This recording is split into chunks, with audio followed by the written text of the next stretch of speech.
iPhone 13 was released in 2021. This phone was not a game changer, but offered a lot of insight into the direction Apple was heading. But now, more than 2 years later, is the iPhone 13 still worth it in 2024, or should you just buy the iPhone 15 instead? Let's talk about it in this long-term review of the iPhone 13.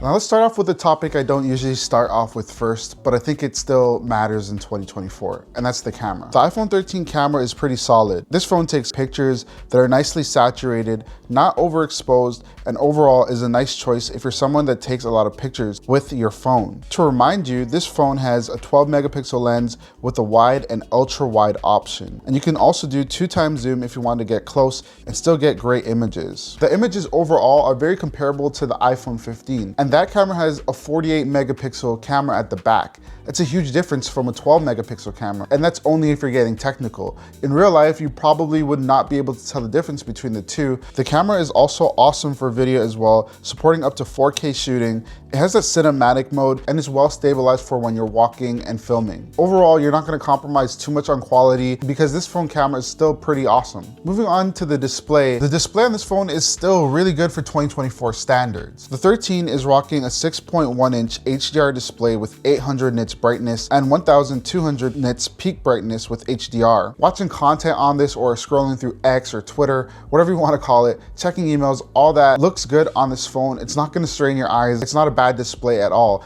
It's actually really good. I don't know if these are drawbacks, but these are things that I can't talk about the display without mentioning. And first up is that it has no 120 Hertz. It's still a 60 Hertz display, which if you compare it to 2024 standards, the iPhone 15 still has a 60 Hertz display. And if you don't know what 120 Hertz means, it just means that the display is moving a lot quicker under your fingertips. That is not an option that you get on any of the iPhones besides the Pro lineup. The next thing, it's not the dynamic island that you get on the iPhone 14 Pro and the iPhone 15. You're not going to get dynamic island here, which at first when I was using the notch and that was the only option available, it was not a big deal. But now the dynamic island came out, which I don't really use much. I just love the design, the way that it kind of is an island. I like that a lot better than a notch, and it kind of is a giveaway that this phone is a little bit older. But I think that what I just mentioned are not really game changers for a majority of people, but this one can be a game changer for a lot of people. On the newer iPhones, you get up to 2000 nits peak brightness outdoors. And what that means is if you're somebody that's constantly outdoors and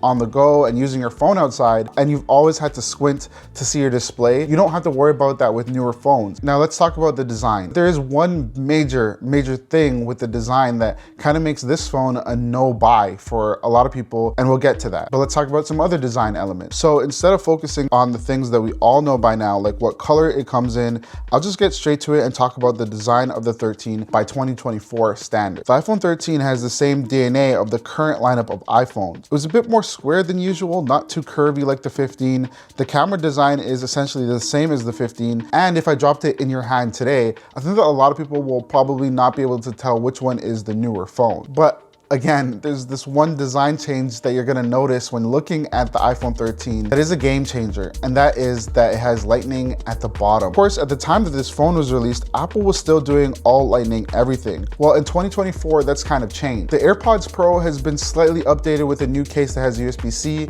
The new Beats Studio, they have USB-C. The new iPhone 15 and 15 Pro all have USB-C. And there's rumors that the AirPods Max, which is supposed to come out soon, also have USB-C. Not to mention the MacBooks, the iPads, all of those devices all feature USB-C, and there's no more lightning. Now, of course, Apple was forced into this, but the point still remains that Apple's going forward with USB-C on all of their devices. They have to.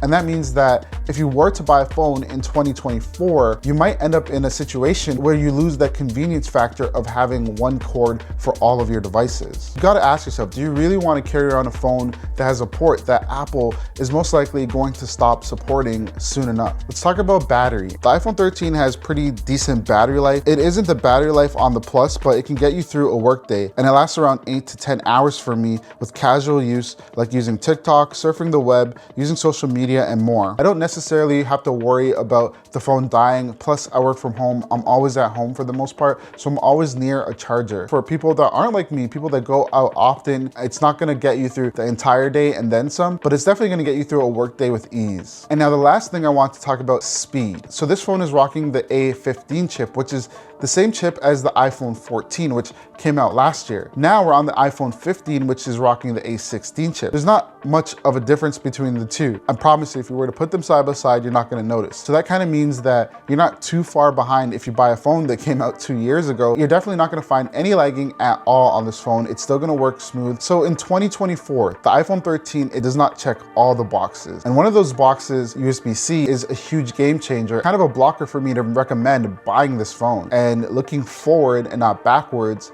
you might end up regretting buying this phone. Anyways, those are my thoughts. What are yours? Let me know down below in the comments. Thanks for watching. Make sure to subscribe. And while you're there, give the video a thumbs up, and I'll see you in the next one. Peace.